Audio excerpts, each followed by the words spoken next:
un djihadiste d'Al-Qaïda a vécu en Martinique. Oui, oui, vous avez bien entendu. Ce visage est celui de l'homme le plus recherché sur l'île depuis ce matin. Mais avant de continuer, abonne-toi pour plus d'histoires. En 2014, la Martinique découvre stupéfaite la présence d'un individu fiché S et membre du terrible mouvement Al-Qaïda, notamment responsable des attentats de Toulouse.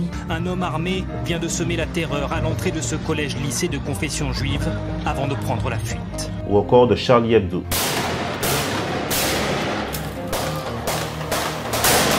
Rachid Rafah est un informaticien né le 30 juin 1976 au Maroc. L'homme qui était assigné à résidence avait l'obligation de se rendre à la gendarmerie 4 fois par jour, car il faisait l'objet depuis 2009 de mandat d'arrêt international. Il s'était réfugié en France dans l'attente de son extradition, mais de crainte d'être torturé dans son pays d'origine. La Cour européenne des droits de l'homme a interdit à la France son extradition de manière définitive en fin 2013. La France se retrouva donc avec ce cadeau empoisonné, ni régularisable ni expulsable, décida donc de le cacher dans un endroit éloigné de la Martinique, le Morne Rouge.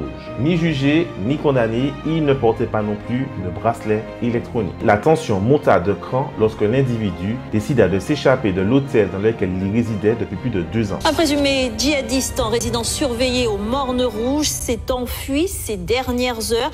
Il aurait échappé à la vigilance des gendarmes. Ce qui provoqua la panique en Martinique pendant près d'1 mois. Notre enquête nous mène ce matin à Saint-Pierre. L'homme y aurait été aperçu mardi après-midi. Rachid Rafah serait venu dans sa boutique lui acheter un couteau. Sur place, à l'auberge de la Montagne-Pelée, une fenêtre est balisée par la police. L'homme se serait-il enfui par cette fenêtre? Malheureusement, incapable de quitter le Morne Rouge et ses forêts denses sans être repéré, Rachid Rafah resta aux abords de son domicile et venait même de temps en temps récupérer de la nourriture le soir. Puis, il repartait dans les bois. C'est un peu un gag en fait.